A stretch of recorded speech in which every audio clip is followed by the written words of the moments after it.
Head অফিসের বড়বাবু। লোকটি বড় শান্ত। তার যে এমন মাথার ব্যামো কেউ কখনো জানত? দিব্যি ছিলেন খোশ মেজাজে, চেয়ারখানি চেপে। একলা বসে ঝিমঝিমিয়ে হঠাৎ গেলেন ক্ষেপে। আঁতকে উঠে হাত পা ছুঁড়ে চোখটি করে গোল। হঠাৎ বলেন, গেলুম গেলুম, আমায় ধরে তোল। তাই শুনে কেউ বদ্যি ডাকে, কেউ বা হাঁকে পুলিশ, কেউ বা বলে, কামড়ে দেবে, সাবধানেতে তুলিস। ব্যস্ত সবাই এদিক ওদিক করছে ঘোরাঘুরি। বাবু হাঁকেন, ওরে আমার গোঁফ গিয়েছে চুরি। গোঁফ হারানো? আজব কথা, তাও কি হয় সত্যি? গোঁফ জোড়া তো তেমনি আছে, কমেনি এক রত্তি। সবাই তারে বুঝিয়ে বলে, সামনে ধরে আয়না।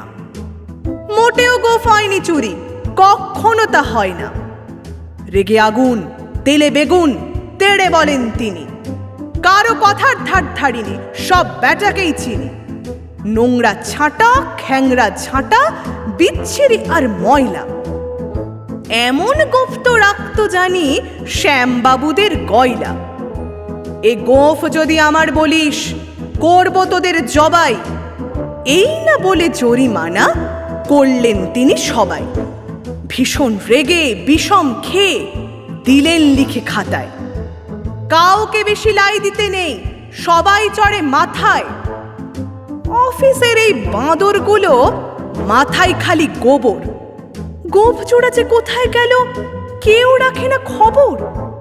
ইচ্ছে করে এই ব্যাটাদের গোঁফ ধরে খুব নাচি, মুখ্যগুলোর মুন্ড ধরে কোদাল দিয়ে চাঁচি।